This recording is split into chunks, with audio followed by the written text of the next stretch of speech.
Alrighty, so this is a song that I wrote.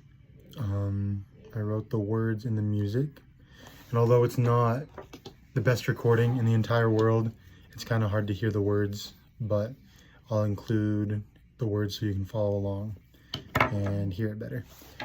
I got this idea from the reading we did near the beginning of the semester, where it talked all about how the restoration of the gospel wasn't one singular event. It wasn't like someone turned on a light bulb, but that it was like the sunrise, slow and gradual, and more light eventually, little by little. And so this song is about the first vision in relation to that idea, and kind of Joseph seeking light, and as he gets closer and closer, it gets brighter and brighter until eventually brighter than the sun, when the Father and the Son come down.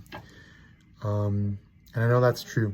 I know that happened, and that the story of the first vision is real. I know that the blessings that it brings into our lives today, we can never comprehend all of them. I know that everything that I cherish and that matters to me in my life has come as a result of the first vision, that Jesus Christ sacrificed himself for us, and that he revealed the knowledge of his atoning sacrifice to the prophet Joseph.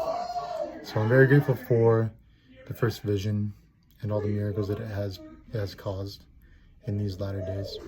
So hopefully this song does that a little bit of justice.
So I continue to study to learn.